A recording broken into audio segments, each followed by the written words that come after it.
అందరికీ నమస్కారాలండి.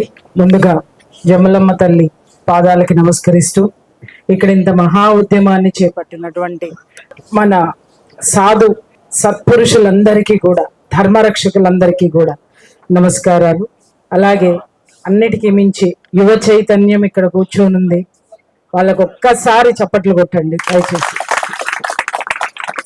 ఎందుకంటే మేమెంత మాట్లాడినా, మేమెంత పొట్లాడినా, మేమెంత అరచినా అది చేరవలసింది యువతకి, మహిళలకి. ఈ రోజు వాళ్ళిద్దరు ఇక్కడ ఉన్నారు, నిజంగా చాలా చాలా సంతోషం.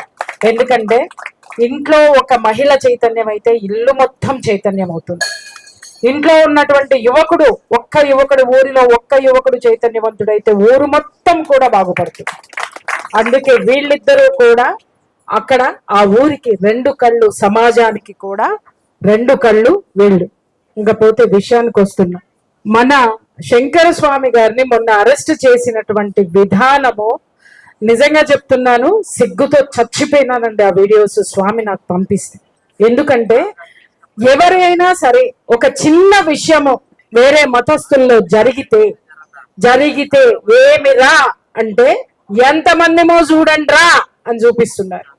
ఇక్కడ అంత మన ధర్మ రక్షకులు, మన సాధువులు ఇంత సమాజానికి వాళ్ళ జీవితాన్ని త్యాగం చేసి మన కోసం నిలబడితే, స్వామికి అంత అవమానం జరిగితే కేవలం ఇక్కడ ఉన్నటువంటి యువకులు మాత్రమే కదలడం అనేటటువంటిది నిజంగా హిందూ సమాజం సిగ్గుతో తలదించుకోవాల్సినటువంటి పరిస్థితి. ఈరోజు ఎవరు చూసినా ఎంతో మంది యూట్యూబ్ లో ఉన్నారు, ఎంతో మంది మాట్లాడుతున్నారు ఆవేశంగా, హిందూ సంప్రదాయము, సంస్కృతి, ఇంకేదో మాట్లాడతారు.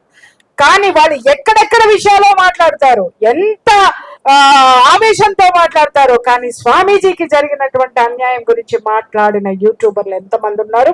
మీరందరూ దయచేసి ప్రశ్నించండి. మీరందరూ కూడా ఆ హిందూ సమాజానికి సంబంధించినటువంటి ఆ యూట్యూబర్స్ మాట్లాడేటటువంటిది, యువకులు మాట్లాడేటటువంటి చూస్తారు. చూసినప్పుడు మీరు ఆ కింద డీపీలో ఈ వీడియోస్ పెట్టండి, దీని గురించి స్పందించమని మాట్లాడండి. ఎందుకంటే ఎవరు ఏది రీచ్ అవుతుందో దాన్ని మాత్రమే తీసుకొని మాట్లాడుతున్నారు. కానీ రీచ్ అవ్వాల్సింది ఎవరు? మనము వాళ్ళ దగ్గరికి రీచ్ అవ్వాలి. ఎందుకంటే వాళ్ళు మన సమాజంలోకి వచ్చారండి. ఇంకొక విషయం నేను చెప్తున్నాను, ఇందాక సోదరు చాలా అద్భుతంగా చెప్పారు రజక కులం యొక్క దమ్ము ఏంటి అని. ఒక చిన్న విషయం చెప్తాను.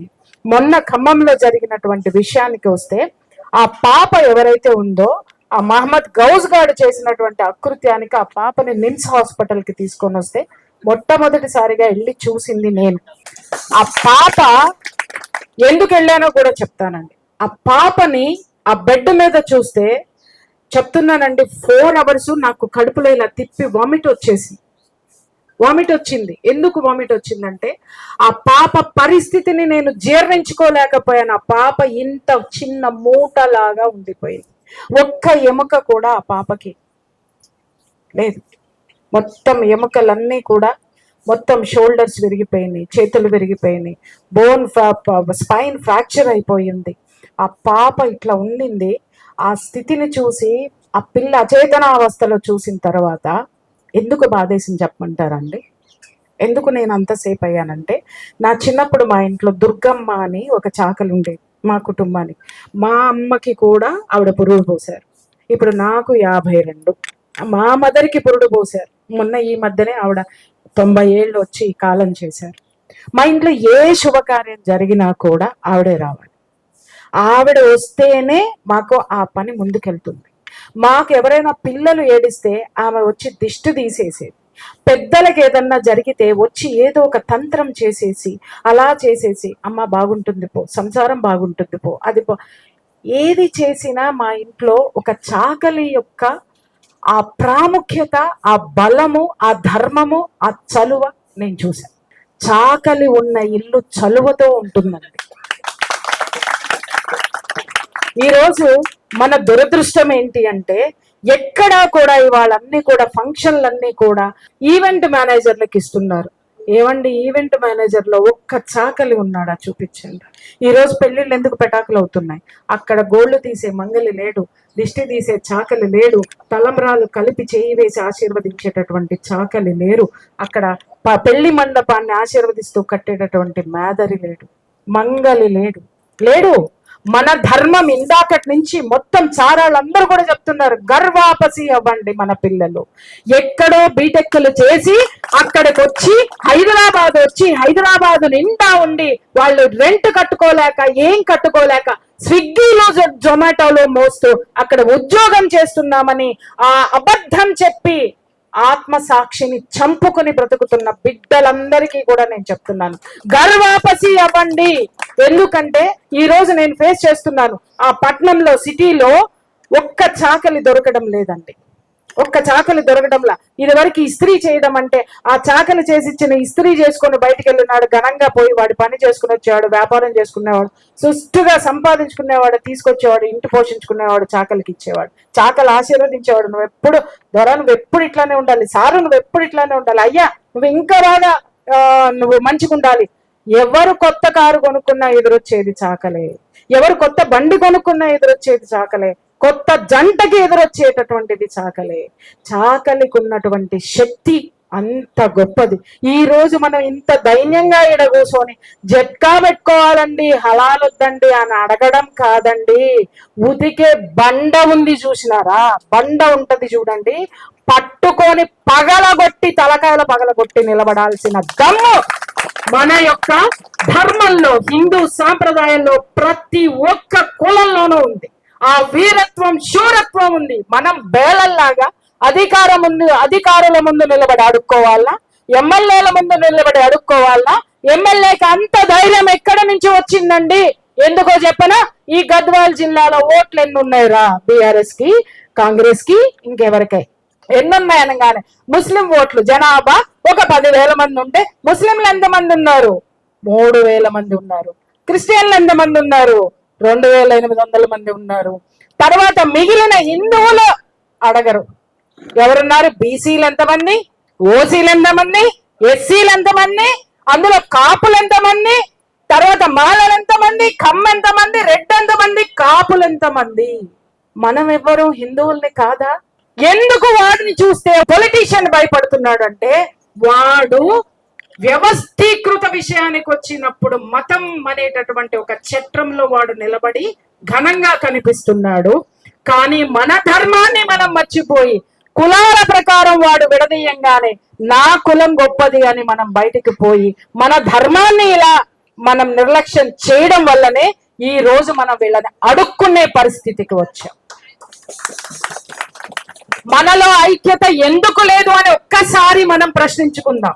నేను నిజంగా చెప్తున్నాను, ఒక బీటెక్ చదివినటువంటి బిడ్డ లాండ్రీ ఎందుకు పెట్టకూడదు? వాళ్ళ లాండ్రీలు ఎవరు పెడుతున్నారండి? ఎవరు పెడుతున్నారు? ఉన్నత కులంలో ఉన్నటువంటి వాళ్ళు కోట్లు ఖర్చు పెట్టి లాండ్రీ పెట్టి కోట్లు సంపాదిస్తున్నారు అక్కడ. కానీ మన కుల వృత్తి చేయడానికి మనల్ని విడదీసినాడు ఎవడో తెలుసా? కమ్యూన్ నికృష్టుడు.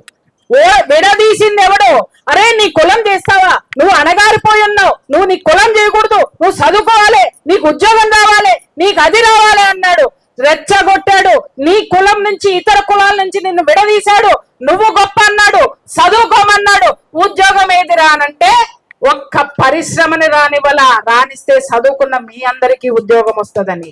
అలాగే గవర్నమెంట్ ఉద్యోగాలు వేస్తే ఏదో ఒకటి చెప్పి ఎవడో ఒకటితోటి కోర్టులో కేసులు వేయించి ఉద్యోగాలు రాకుండా చేసి మిమ్మల్ని చదువుకున్న కట్టు బానిసల కింద చేసినటువంటి ఆ యొక్క స్థితి ఈ కమ్యూన్ నికృష్టులు చేసినటువంటి వ్యవస్థ.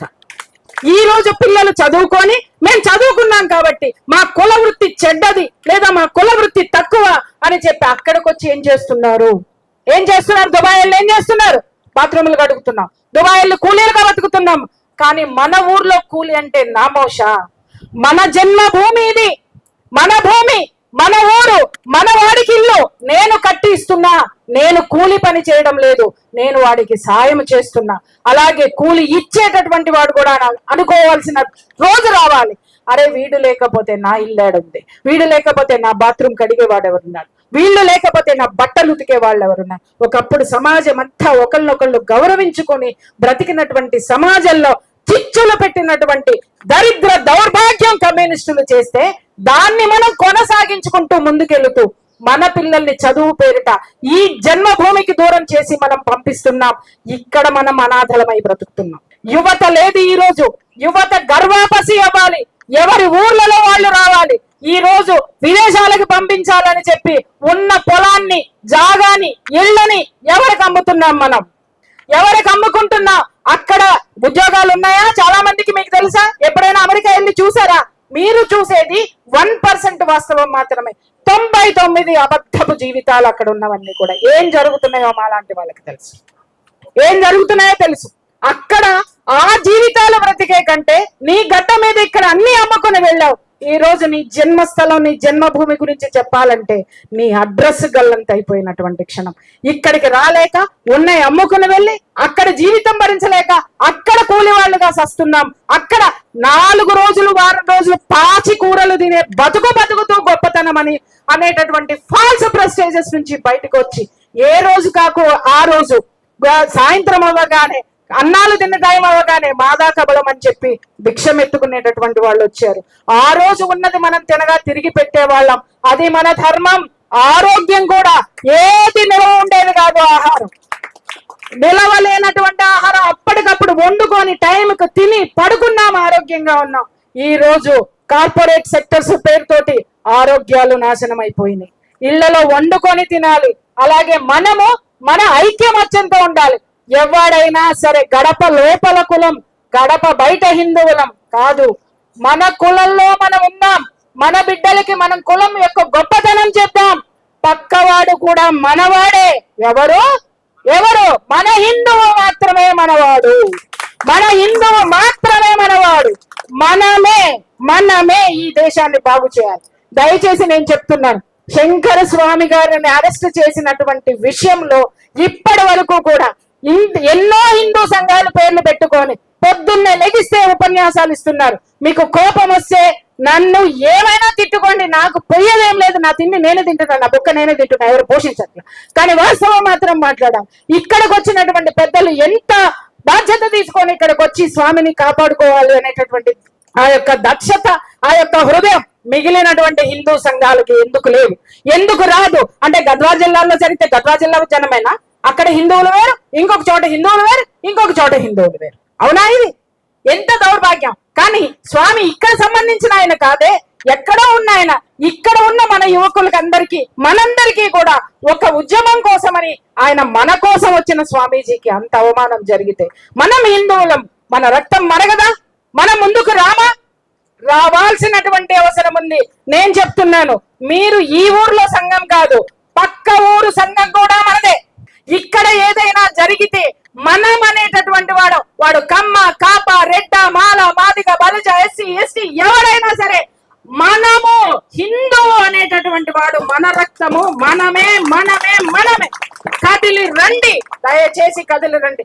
ఈ రోజు యాక్షన్ పాయింట్ లోకి రండి. అందరూ స్క్రీన్ ఫైటర్లు ఎక్కువైపోయారు, స్ట్రీట్ ఫైటర్లు మీరే. నిజంగా చెప్తున్నా, మీరు ఇక్కడికి వచ్చి కూర్చున్నారు. మీరు ఒక్క అడుగు వందలు, వేలు, లక్షలు, కోట్ల మంది మారాలని ఆకాంక్షిస్తూ నిజంగా చెప్తున్నాను, ఈ అవకాశం ఇచ్చి నన్ను ఇక్కడికి ఆహ్వానించినందుకు వీళ్ళందరికీ కూడా, పెద్దలందరికీ కూడా మనస్ఫూర్తిగా నేను ధన్యవాదాలు చెప్తాం. భారత్ మాతాకి జై.